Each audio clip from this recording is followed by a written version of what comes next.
The question now is, what do lawmakers do and what do local officials do in response? Because the number we've been seeing is this could be about a $4 billion hit to state and local transportation and transit over about 6 years.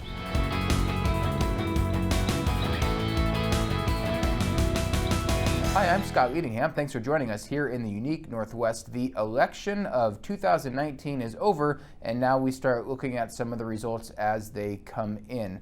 Austin Jenkins, Olympia correspondent for the Northwest News Network, joins us to talk about some of that and more. Thanks for joining us today, Austin. Thanks for having me, Scott. So we'll put out the caveat that we're taping this on Wednesday following the election, and all the results are still coming in because in Washington's all vote by mail state, it sometimes takes a while to get all the results in. But it looks like some decisive things are setting up if those results hold true, especially in Initiative 976, the $30 flat car tabs fee initiative. Austin, tell us a little bit about why that is setting up the way it is for it to pass. Well, this is a popular idea. It's been described as a bumper sticker initiative, something that everybody can understand, $30 car tabs. It is, of course, sponsored and backed by Tim Eyman, who is the longtime initiative guru in the state, anti-tax crusader. And this is an initiative that he's brought to the ballot before and has passed. And he was certainly tapping into a lot of pent-up frustration about rising car tab fees, as well as frustration in the Sound Transit region in central Puget Sound, where voters approved higher car tabs to fund light rail, but the valuation schedule for cars was not based on Kelley Blue Book. It was based on a different system that valued cars at a much higher amount, and that caused a lot of consternation. So not terribly surprising that this initiative is leading and appears to be headed towards passage. The question now is, what do lawmakers do and what do local officials do in response? Because the number we've been seeing is this could be about a $4 billion hit to state and local transportation and transit over about 6 years. Right, so on that point, there was bipartisan opposition to it, mostly from legislators and county commissioners who were worried about the impacts on their budgets for transportation, road maintenance, those sorts of things. Just by way of example, in Spokane County, with the new north-south freeway trying to be put in there's a lot of concern about whether that project can be completed. And to wit, Andy Billig, the state Senate president from Spokane, and Al French, Republican county commissioner in Spokane, wrote a joint editorial just before the election opposing 976, saying basically just that. They were very worried about its implications on road infrastructure and other similar maintenance projects. In your view of it, that was true maybe across the board, where there was a lot of Republicans and Democrats in elected positions saying, yeah, we get it, people want lower taxes and lower car tab fees, but this would have a major impact. Did you see any of that? Certainly there was a fairly broad coalition. The business community came out opposed to passage of 976 because of the implications of its passage to trying to build and maintain our current transportation infrastructure. What I'm seeing and hearing now, though, after this vote is some recriminations from Republican lawmakers who are saying that majority Democrats had a chance to address some of the heartburn that voters and car tab payers were feeling, especially again as those Sound Transit related car tab fees went up. I mean, some people were paying, hundreds of dollars to renew their car tabs, and that there was a failure to act on the part of the legislature to address some of that heartburn that perhaps led to this more dramatic, and they would suggest even draconian measure. So that's, I think, where this is starting to shake out a little bit, is some finger pointing. The question that I have is, what's the legislature going to do? They're going to come back in January. They're actually going to be here later this month for committee days. And there's certainly money in the bank. The state has some reserves right now. But what would a potential backfill look like? Could they come up with a potential new source of funding? Is that of interest to them? Can they make the state whole? Probably not the locals. And I will note that a lot of the transit cuts are likely to affect services to people with disabilities. And I think that the local transit agencies are especially going to be kind of in panic mode. It's also possible, perhaps likely, that there will be a legal challenge to this measure. We've seen that before, and we've seen past $30 car tab measures be partially or fully dismantled. So moving on to yet another referendum, not Tim Eyman one, Referendum 88, essentially to repeal a measure by the state legislature just this year regarding affirmative action. Remind us, Austin, how did we get to this point? And I should just say at this point it looks like that repeal measure of Referendum 88 is going to pass, at least at the moment. So how do we get to the point? Yeah, it's a little bit complicated and convoluted, and actually quite a unique situation.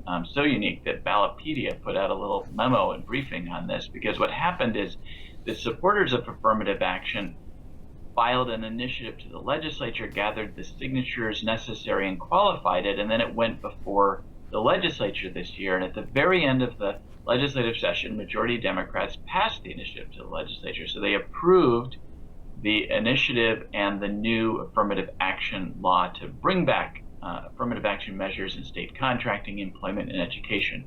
In essence, undoing in many ways a vote from more than 20 years ago when voters passed I-200 that it was essentially a de facto ban on affirmative action. So what happened after the vote in the legislature is that opponents of affirmative action filed a referendum, and then they went out this summer and collected their own signatures from voters and qualified that referendum to the ballot. So what voters were being asked to do was to either approve or reject the new affirmative action law that had been passed under the I-1000 banner. The backers of affirmative action think that this was complicated. Referendums often are confusing to voters. They are saying that this election, because of the nature of it being kind of complicated, the fact it's an odd year election with low turnout, that they say there's an asterisk next to this election, and if they ultimately do not prevail, they say it should not be a message to the legislature to not pursue affirmative action measures in the future. On the flip side, the opponents of affirmative action are saying, look, once again, in 1998, and now again in 2019, voters in Washington are saying no to affirmative action types of measures and policies, and that should send a clear message to the legislature not to pursue these.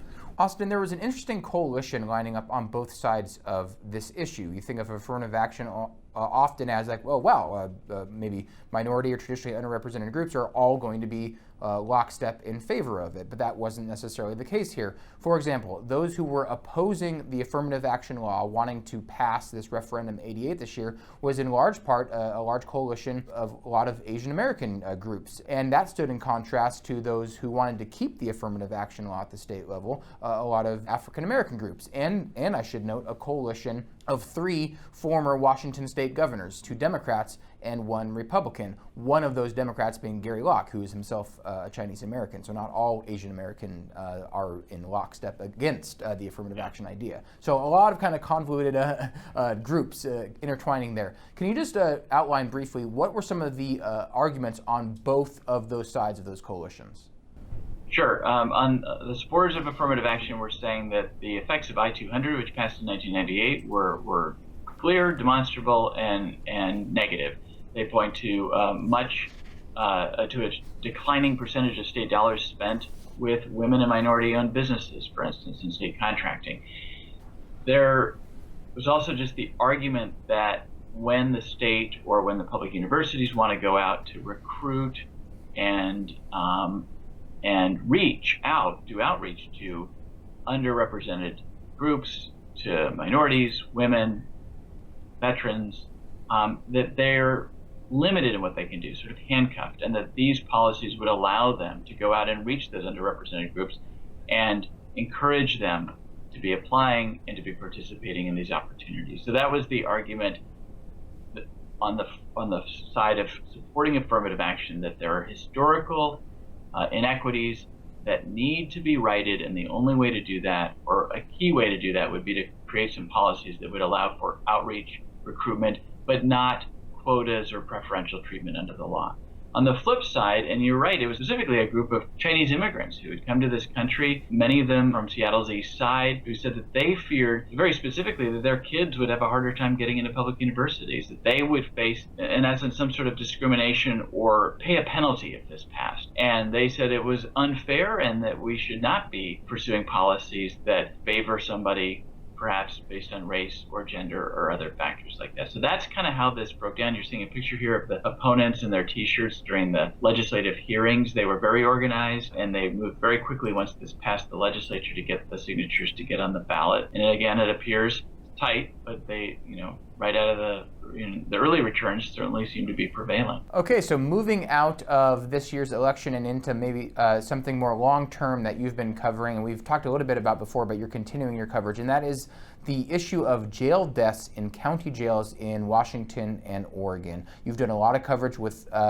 on this with Oregon Public Broadcasting and KUOW Seattle for the Northwest News Network. It's been quite in-depth and quite impressive, I might say. Can you just remind us of the top-line findings of some of the stuff you've done and you are continuing to do on this topic? Yeah, we looked over a 10-year period, 2008 to 2018, created a database to determine how many people have died in county jails across those two states. It was over 300 people. Suicide is a leading cause of death. It raises all sorts of questions about the quality of health care, the safety of the jails, which are really the domains of the counties, often the county sheriff. We have no statewide standards or oversight of jails, no requirements around how jail deaths are investigated. Furthermore, we've got really old jail infrastructure. The most recent story I did for the series was about the fact that we had a round of jail building in the early to mid 1980s that was supported and funded in part by the state. Since then, the state has not been in the jail business. It's been up to counties to maintain these facilities, and they are in many cases unsafe, overcrowded, understaffed. But there is a lot of controversy about the idea of building new jails. So in many respects, the state is in a situation where the current infrastructure is not in good condition, and it may be putting people and lives at risk. But there's also a real reluctance to invest in new jails because of the belief that if you build it, they will come, and a belief in the part of criminal justice reform advocates that we're already incarcerating too many people who should not be behind jails. Keep in mind, most people in jail are there on a pre-trial basis. They haven't been convicted. And in this state, bail is presumed, and I shouldn't even say bail, release is presumed from jail pending your trial. And we also know we have a much more complex and in many ways sicker population entering jails, and that makes for a lot of challenges for the jail staff. And they've got people with mental illness, people with drug addiction, and other health issues. Really complex, thorny issue, hasn't gotten a lot of attention, and I think that our reporting is certainly shining a light on something that's not discussed a lot. It certainly is getting more attention because of your reporting, so I congratulate you on that. And I just wonder, looking ahead to the 2020 legislative session, especially in Washington State, which you cover, but also in Oregon, are you getting a sense that state legislators are going to maybe take up this issue in some way or form, or is it maybe too early to tell? It's probably too early to tell. Certainly the reporting has sparked some interest on the part of lawmakers already. In Oregon this year, they passed a bill based on our reporting, inspired by our reporting, to better track what's going on in jails. A similar proposal is in the works, I hear, in Washington, to at least try to get some better data and tracking out of the jails. Doesn't seem like there's a lot of appetite to put more state dollars into jail construction at this point. Jail standards, statewide oversight, again, not really hearing that that's in the works, but I do know that there is a general interest on the part of the Washington Association of Sheriffs and Police Chiefs, which runs a jail accreditation program and getting more jails accredited. Right now, only about 3 or 4 jails actually have accreditation. It's expensive, it's difficult to do, and if your facility isn't up to par, it's going to be hard to get that accreditation. So that may be the direction things start to head. But I do think that there are lawmakers who are looking at jails and paying attention more closely as a result of this reporting. Whether that leads to legislation, I think it's just too early to know. It's important reporting, and we thank you for bringing it to us and for all of your other coverage about elections and everything else that you cover here in the Northwest. Austin Jenkins, thank you so much for joining us today. It's great to be here. Thanks for having me, Scott. You can see more of Austin's coverage on these and other topics at our website, nwpb.org. Thank you for joining us here in the unique Northwest.